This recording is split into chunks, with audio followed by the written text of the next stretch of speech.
أعوذ بالله من الشيطان الرجيم. بسم الله الرحمن الرحيم.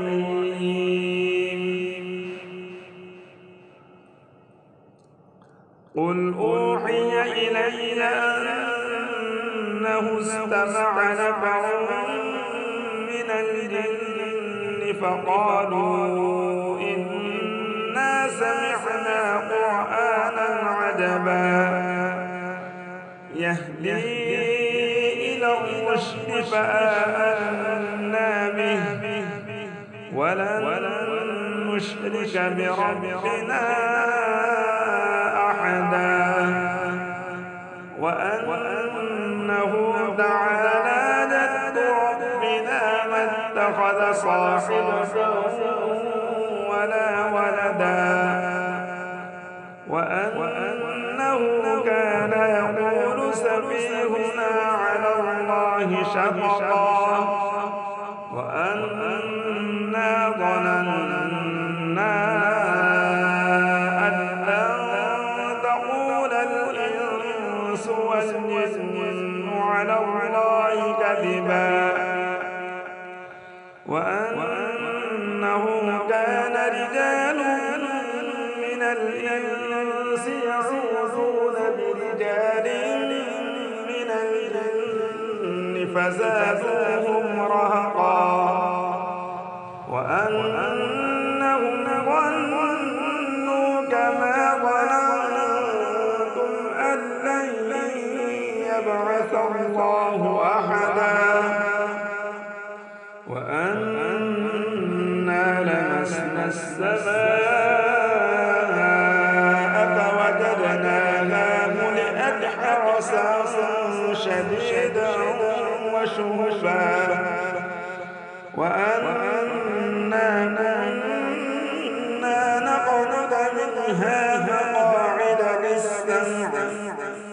فمن يستمع الآن يجد له شهابا رصدا وأنا لا ندري أشر أريد بمن في الأرض أم أراد بهم ربهم رشدا وأنا منا الصالحون ومنا دون ذلك كنا طرائق قددا وأنا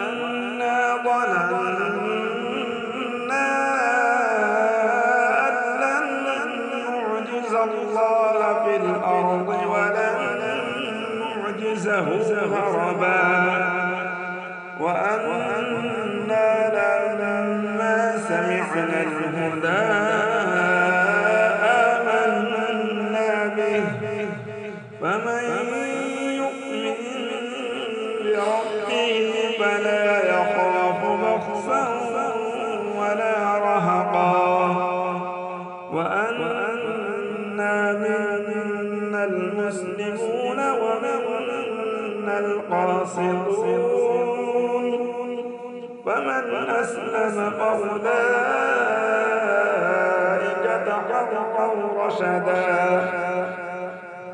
وأما القاسطون فكانوا لجهنم حطبا وأن لم استقاموا على الطريقة لأسقيناهم ماء غدقا